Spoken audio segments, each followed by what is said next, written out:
Aujourd'hui, on est avec Myriam Ravinia. Merci d'être là, Myriam. Comment ça va? Ben, ça va super bien, toi? Yes! J'aimerais ça que tu nous parles un peu de. On a commencé ensemble à travailler ensemble à l'automne. J'aimerais que tu Mhm. parles un peu de ta situation, comment tu avec les clients, t'en étais quoi avec tes chiffres d'affaires, ta situation générale.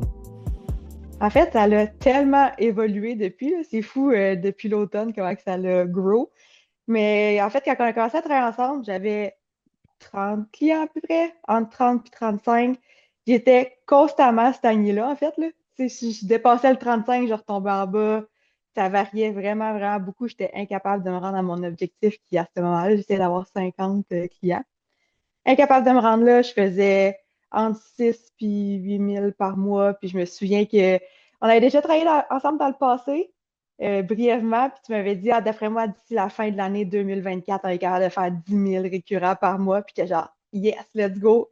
Puis là, on était rendu à l'automne 2025 et je faisais toujours pas 10 000. Fait que là, il était temps de passer à une autre étape, là.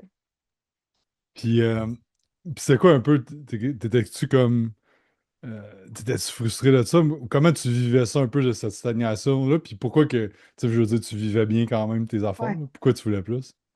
Ben, je vivais bien, mais je savais que j'avais tellement plus de potentiel que ça. En fait, j'avais beaucoup de frustration parce que je voyais plein d'autres filles qui avaient, on va dire, rien de mieux que moi, rien de plus que moi, qui faisaient le double de revenus par mois. Puis je me disais, OK, mais si eux sont capables de faire ça, c'est sûr que moi aussi. Fait que pourquoi j'y arrive pas?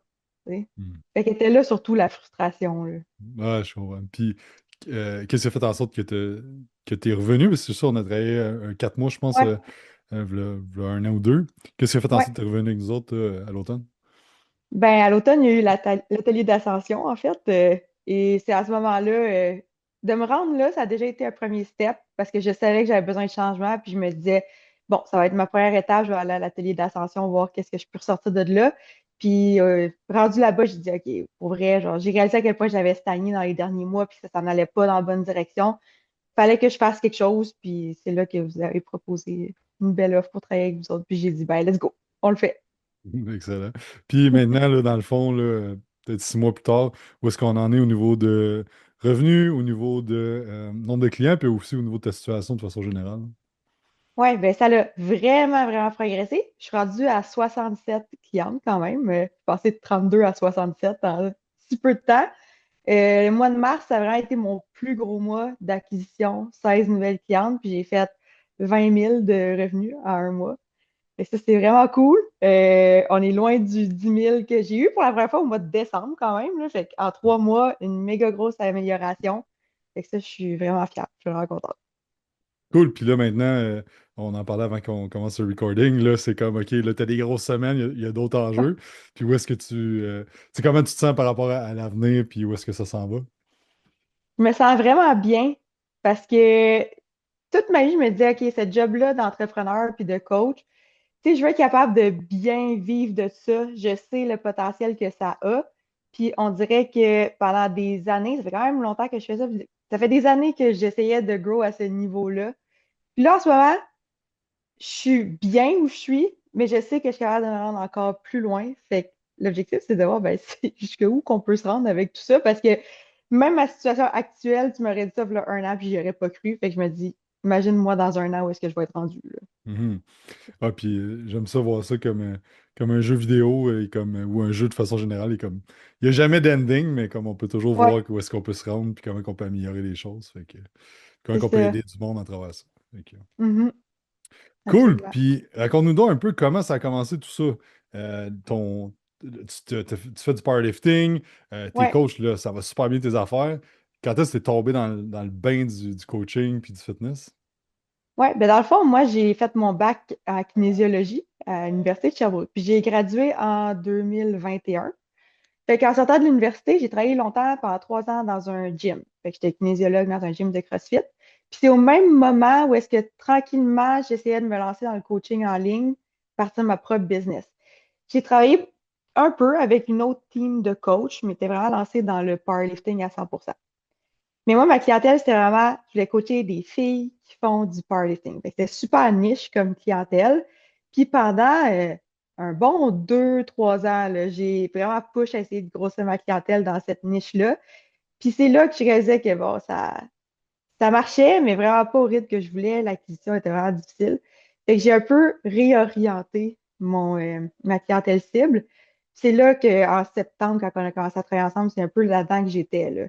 Fait que là, je voulais m'orienter plus vers les filles qui veulent atteindre la plus belle shape de leur vie, qui veulent se sentir fortes, qui veulent performer au gym, mais pas performer nécessairement en powerlifting et faire de la compétition. Mais tu sais, qui veulent se sentir fortes, bien dans leur peau, avoir une belle shape.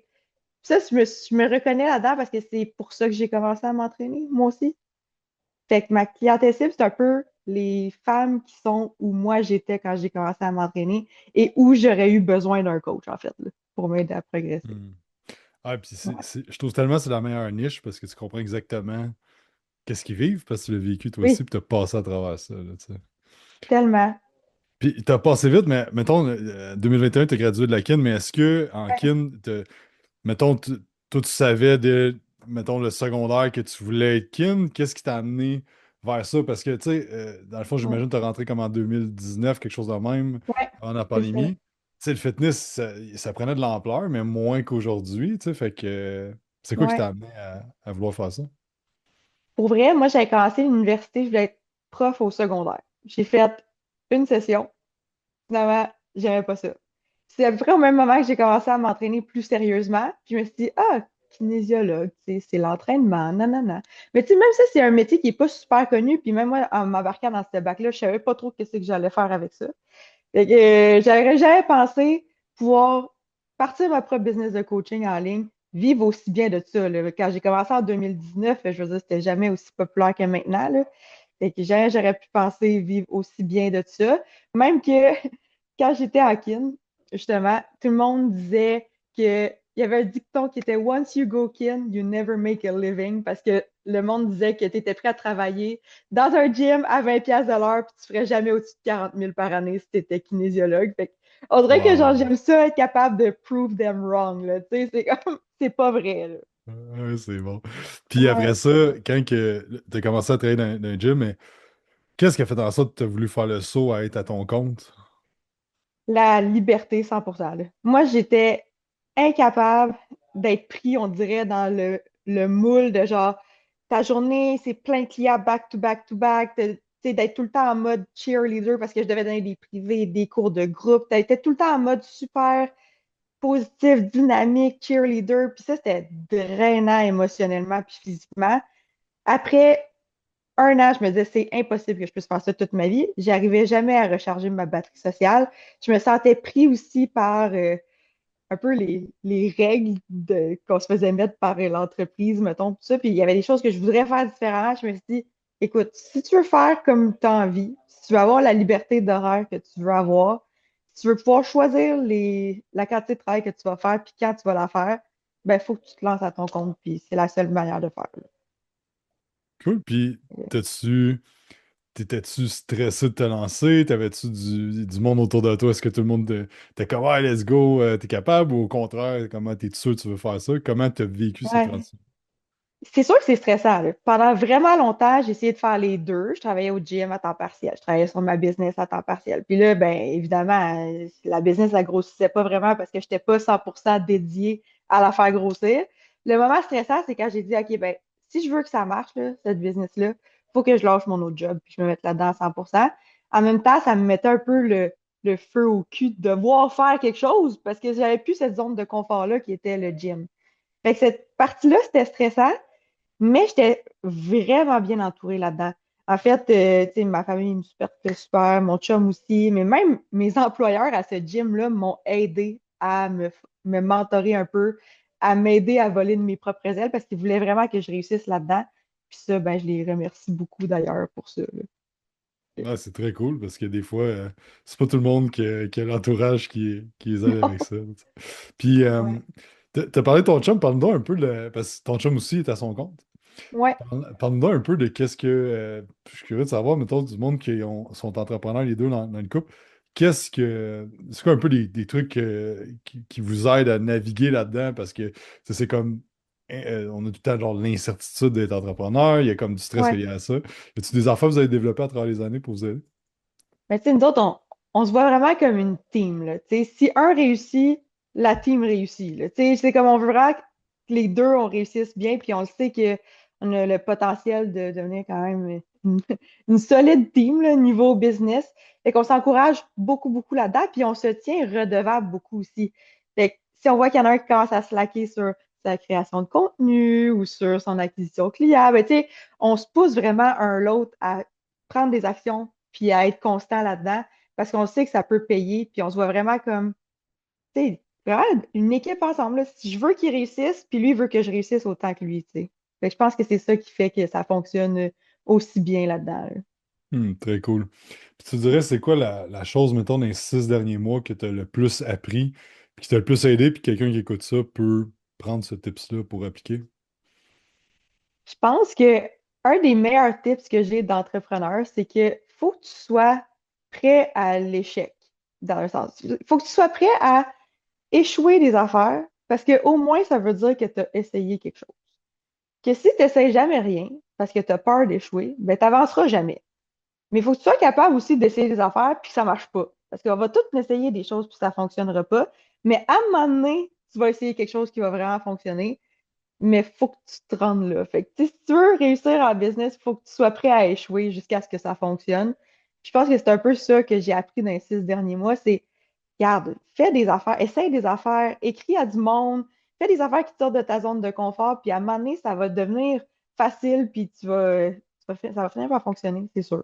Faut juste Mhm. être constant puis essayer des affaires.